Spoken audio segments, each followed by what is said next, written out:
Like Matt said, my name's Todd Schonhardt, and I am a software developer at Carfax. That's what I do by day. At night, I dabble in software. Try not to do it because that's what I do all the time during the day. But also in entrepreneurship education. And it all started, like Matt said, with my 3 kids, trying to understand, how can I improve what they're doing? What are chores like? All these different things. But the one thing that's my driving factor is that I started learning entrepreneurship at what I felt like was a late age. I was probably 27 before I even probably fully understood what the word entrepreneur meant. And so I started thinking about okay, we teach this and we teach it in a very curricular manner. And it's like, okay, let's figure it out. So I have this question. What if we lower the age to start teaching kids entrepreneurship? I'm going to throw a curveball at you. I'm going to change the question on you. I know people are not supposed to do that, but I am. So what if every kid had an entrepreneurial experience by the time they reach high school? A la lemonade stand. So I think this is important.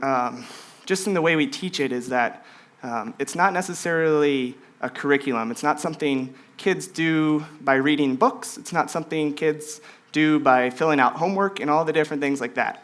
So I want to take you back to these guys.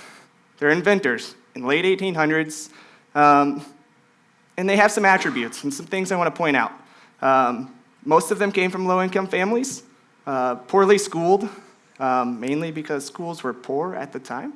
But one thing I love about inventors is that they're empathetic, right? They were the people who were solving problems. And so they are what I consider the first entrepreneurs that we really see. If you read about them, that's who they are really at the surface. So I want to take this and spin it and say, all right, fast forward 200 and whatever years there, and where are we now?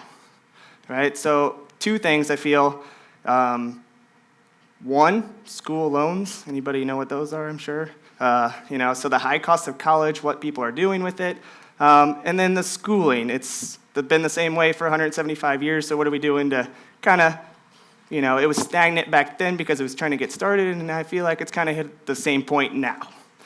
So, as a parent, what I was looking after is I want my kids to be well-rounded, right? Every parent wants that, sure. So what do? We throw them in sports because we want them to be good at being in a team. And teamwork, that's great. So the other thing is we throw them into volunteer situations. Let's put them, walk a mile in your shoes, all the different things like that. So we want them to volunteer, and that's why we put them in there, so they learn empathy and some good things like that. Chores, right? They got to learn the value of a dollar. How else are we going to teach them? Chores, right? That's the only way we can do it. So, as you notice, one of the 3 things here, teamwork, volunteer, empathy, the value of a dollar, points out to entrepreneurship, right? Financial responsibility, but I think the key component is that all 3 of these things are done by doing. They don't read about teamwork in a book. They don't read about volunteering in a book. They don't read about financial responsibility in a book, even though Dave Ramsey's done a pretty good job.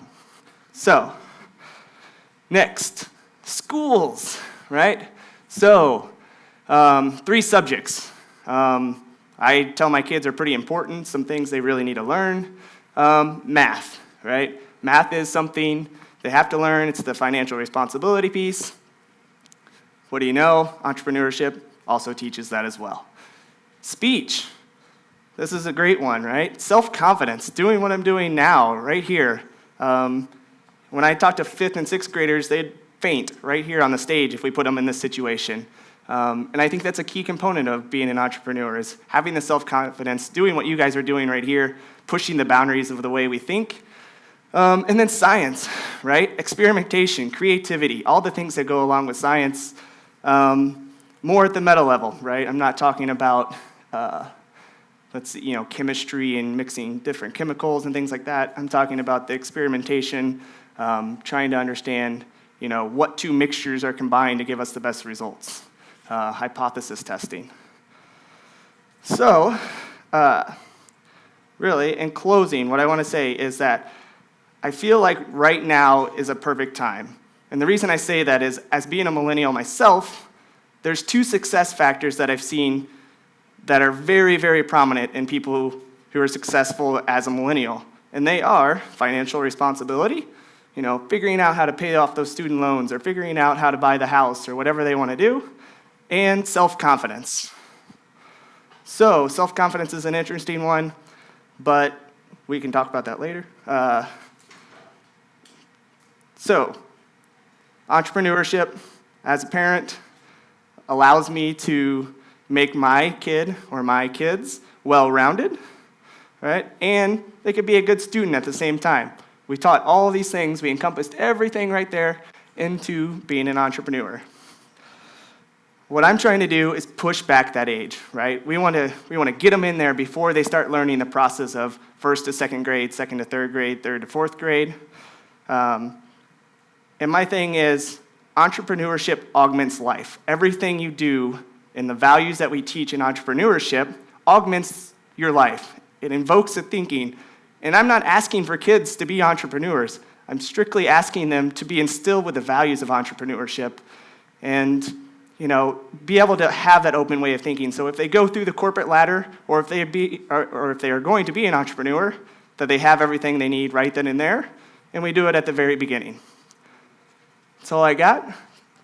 Thanks.